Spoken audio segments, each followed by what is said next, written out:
I don't want to say anything wrong. You got, you're a professor, obviously. You had so many experience, like 15 years with communications, correct?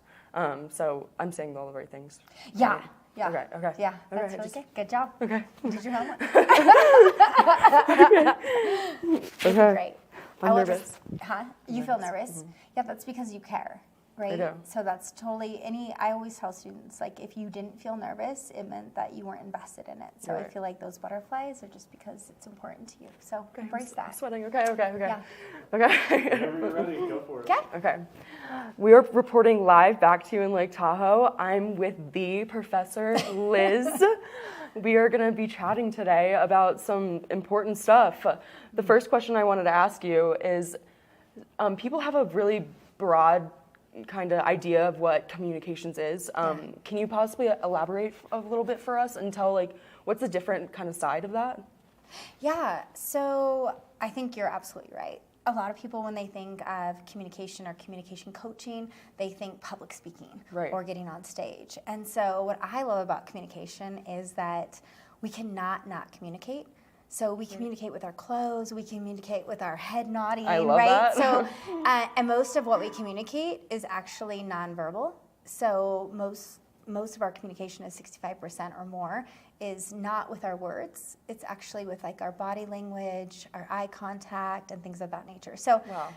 So I'm so sorry, but I never really thought about it like that. Like, I'm literally using, I'm talking to you with my hands right now and my face and everything. So it's really cool. Yeah, and that's why I love it too, because it's so nuanced. It like takes a lot of skill. It's something we use every single day, but we're not really sharpening our toolbox. Right. And you don't even know, like, you're using your hands or like your facial expressions, and the way you dress is literally how you communicate sometimes. Yeah, absolutely. And then there's other things like just being really direct and bold, and that might work really well in a business negotiation, but it's not going to work really well talking to your kids or your wife. And so learning who's your target audience. So there's different types of communications, absolutely. Like being angry, being like sad and like happy, and like what you're talking about, like, right? Yeah, and I would say those are probably even just like different emotions that we have. Right. And so when we look at communication, we're looking at emotional intelligence, we're looking at clear and concise messaging, we're even looking at things like how do you respond non-defensively, so that way, you're not, guard's not up all the time, you can kind of let it down and see maybe that your audience is for you. So lots of nuances to communication that people don't necessarily think about in their day-to-day life. I really like that. One other question I wanted to ask, I know you coach a lot of people. What is a common question the people you coach for ask?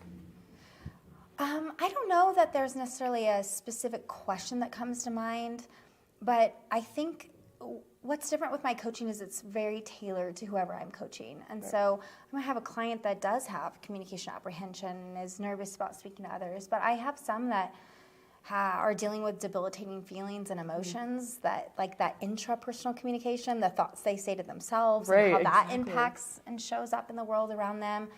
Some are just looking at how do I get to a deeper level of communication. I'm kind of at the surface, and so relationships and building those relationships and trust are really challenging. And so I don't know if it's like a specific question, but I understand what you're saying. Like the different goals. Exactly. Yeah, absolutely. Very, very different goals. So it's kind of different for like different people you talk to and you're chatting with, right? Yeah, and what I often do was I will create like an intake or an assessment, and we ask family and friends and even colleagues to give feedback. And so sometimes what we find out during our coaching session is it's these blind spots that we didn't even know were there. So we get feedback from other people, and then we kind of work with that and create homework and different activities to try to ultimately become a better communicator. I love that. It's really fun. And I really, really appreciated talking to you. Yeah, today. it was great. Thank you so much. Yeah, you did great. Thank you.